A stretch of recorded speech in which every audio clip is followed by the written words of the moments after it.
Okay, so for some reason my recording messed up and it didn't record the fight with Lady Belain. So I'm gonna do this on my main, which is an Imperial Stamina Dragon Knight. Normally she's a tank, but I've put overland fighting gear on her, and she actually does fairly well, surprisingly.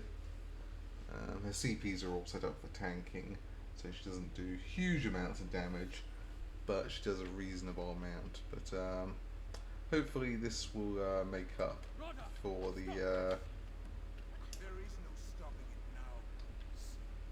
the missing video in question. And all will be ready. This won't save your brothers and sisters. I told you it's impossible. Oh, but you're wrong about so many things. Can't you feel it, Verandis? The tug of the dark heart on your cursed soul. Leave him alone. The dark heart. You're going to sever our souls from Baal? Hopefully the fight won't bug out. It's very possible it will bug out again. They say they fixed it, but we'll see. You also get to see a different fighting style. I'll show the skills after the actual fight. Yeah, you're a vampire lord. I'm not very impressed. I've killed like a bajillion vampire lords already. You fools! The dark heart is mine to command. This is the place where your little rebellion ends. The Spirit Queen led me here, Harrier. I'll help you defeat this abomination. Okay. Look how Belain corrupts Namira's gift. I'll create void portals. Use them to reach those void mothers and destroy them. And this is where we hope The fate of the rich depends on it. that the void portals don't have us falling through the world. Boom. Okay. Reach the void mothers. Yeah. Okay, we'll take that one.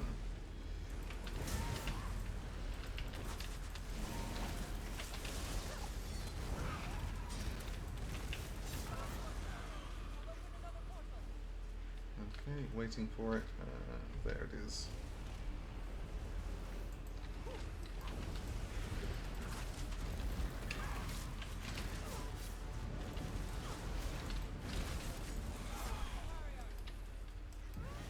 Let's heal up.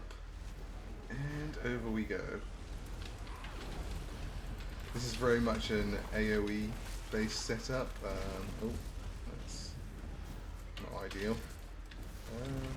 There we go, switch bars. Interrupt my feeding. Yes. Oh, the sounds now bugging out.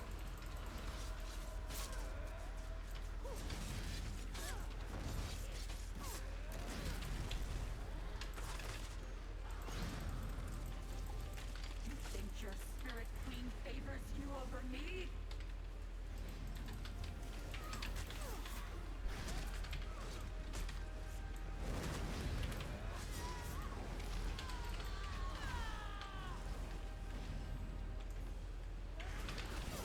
So you see, we because we don't have the stamina regen, we run out of stamina a lot more quickly. It's unfortunate, but it's the way it is.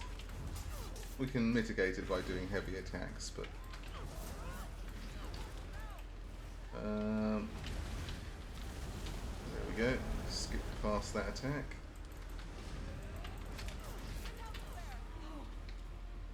No! This isn't possible! The dark heart sustains me. It's a fun enough fight, but it's not amazing. Oh, we got another lead for the Red Eagle cave painting. Okay. Well, I won't complain about that. More of those is welcome. Okay. Okay, Rana, what's happening? Lady Belain. Is she dead? Yep, we defeated her again. Spirit Queen. Namira. She required a champion. She gave me the strength to press on, despite my wounds. Now, that strength is gone.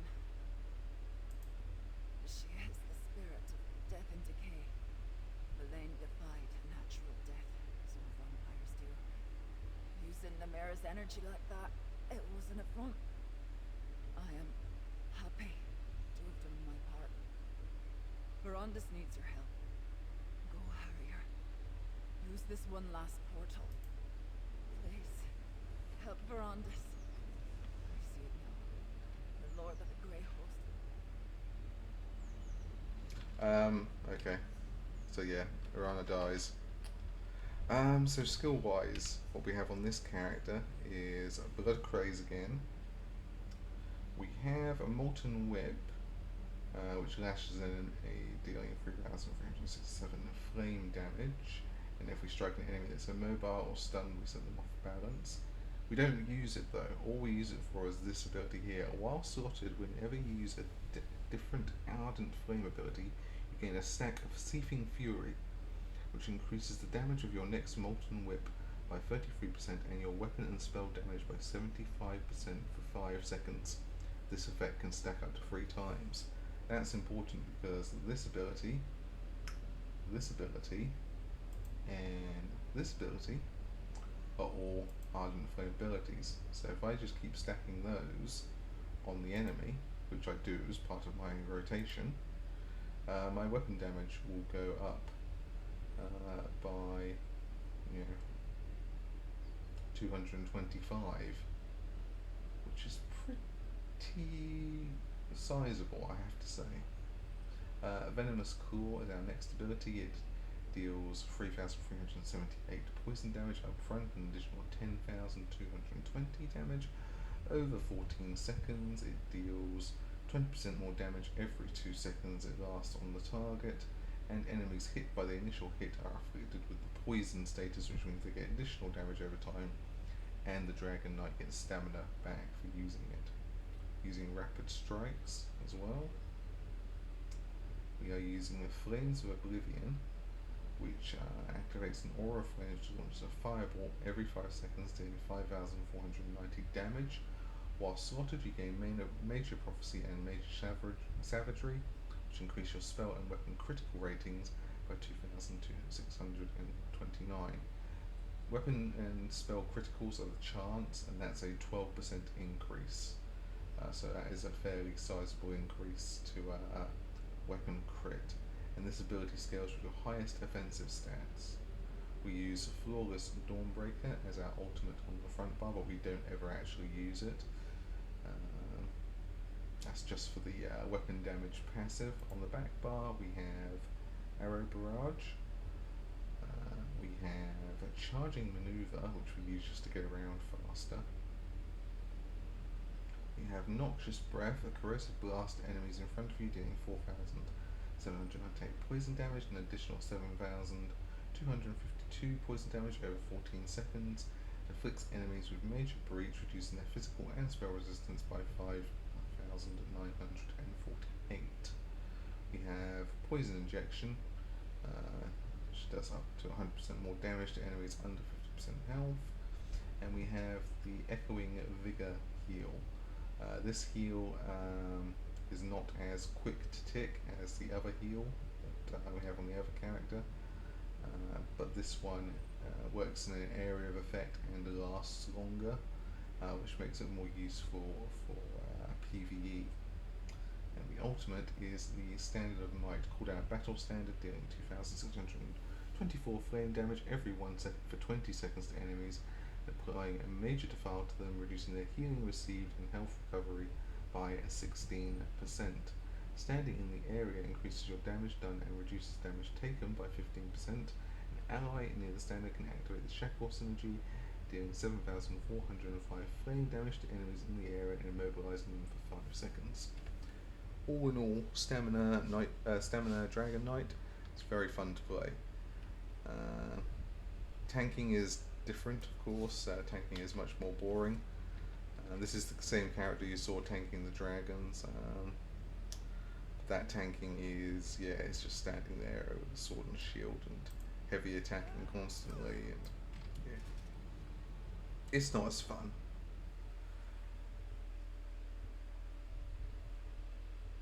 But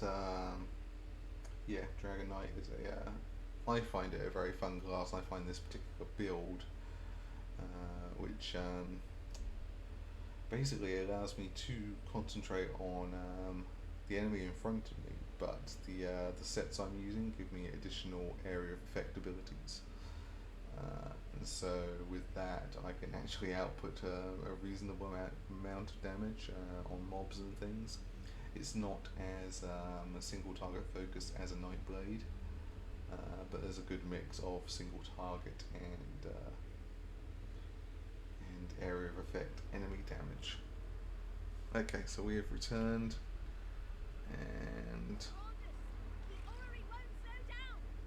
My friend, your timing is perfect. Get to the far platform and throw the switch. we got to It'll get take all of us to stop this infernal machine. we've got to stop this machine from blowing up.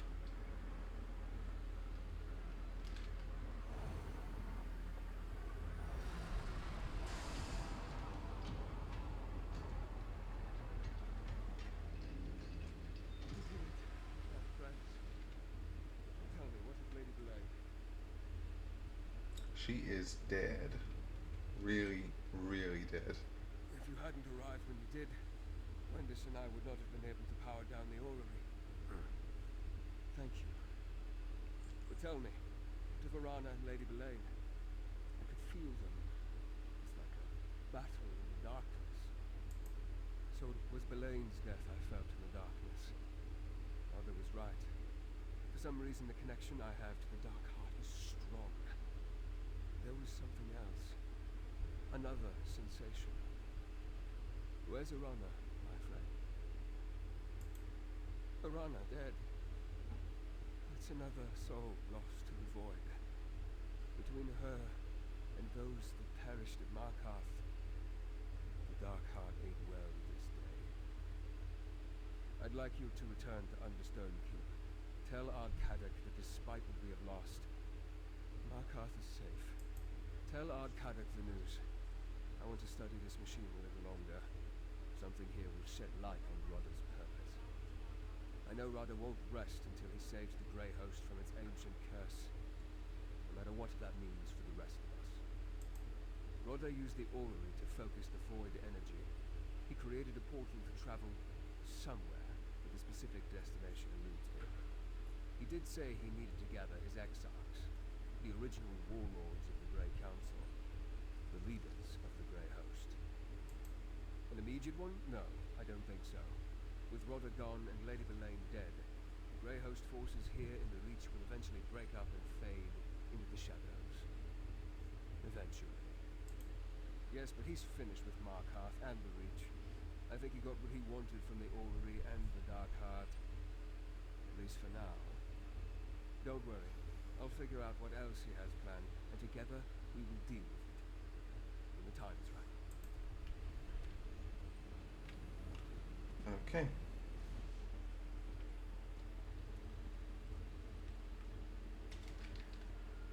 And now it's just a matter of returning to Ard-Kadok and giving him the news. I think I'll have to check my videos to see exactly where to cut this off. I think I either have it up to the point where we give him the news or where we start the next chain of quests.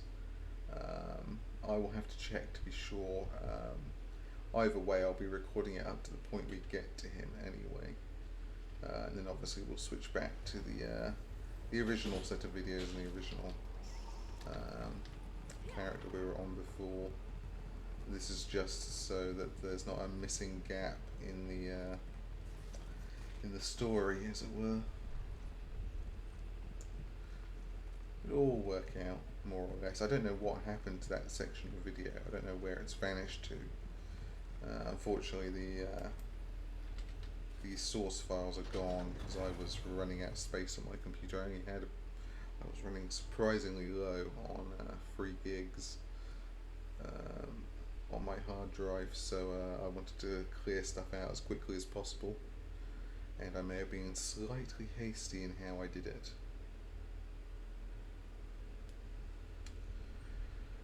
That's the only thing I can think of anyway.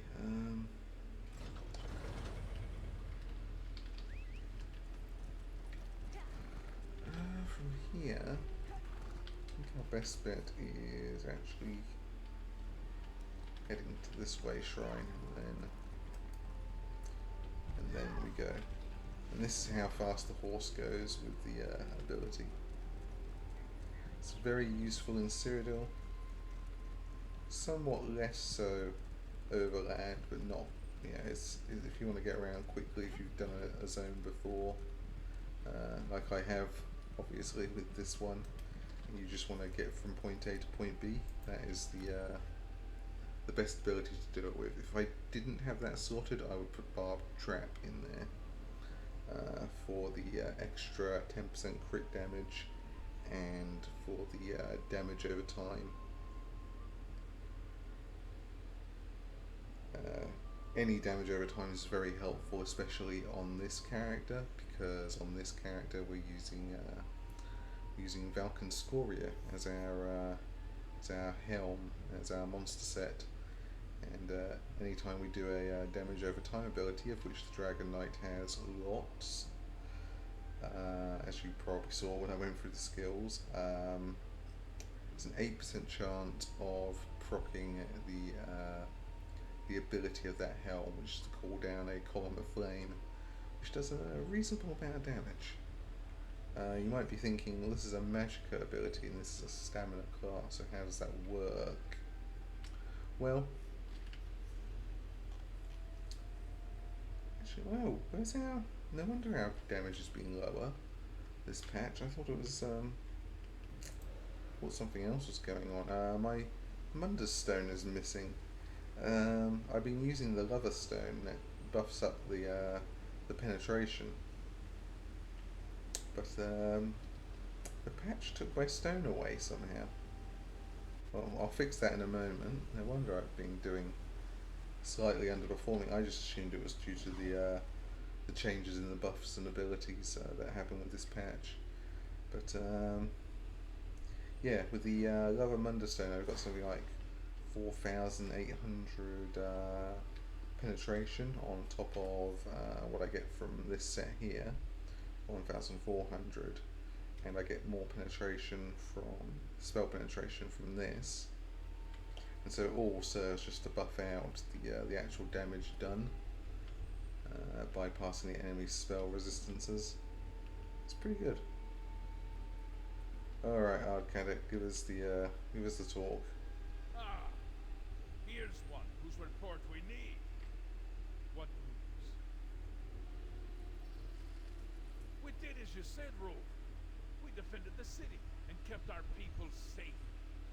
Then, all of a sudden, the Grey Host turned and fled.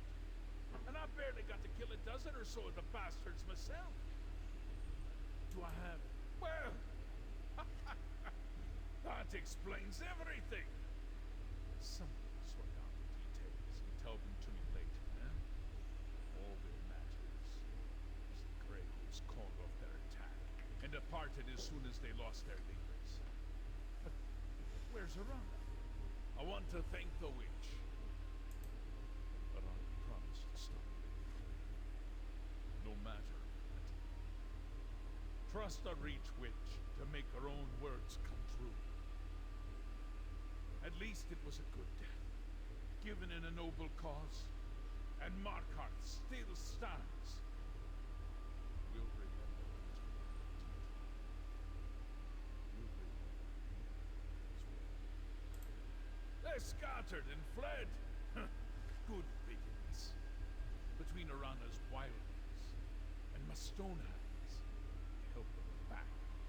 And when you cut off the head, they were done with this fight. There's some cleanup to be done in the wilderness, but nothing we can't do.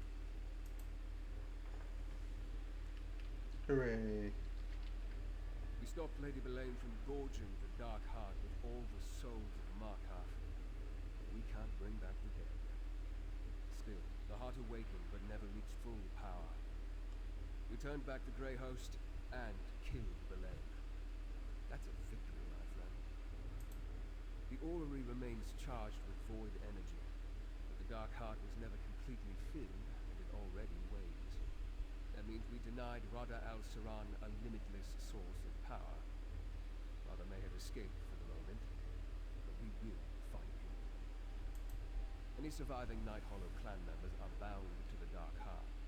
As it wanes, so will they. When you destroyed Lady Belain, you sealed the doom of her entire clan. That threat is ended forever, thanks to you and the Run. Yes, whether through the use of the orrery or some other means, Rada tied the void energy to the Grey Host. And due to my past affiliation, that seems to include me. I can feel it, hear its dark whisper. I need to ponder the implications. Soon.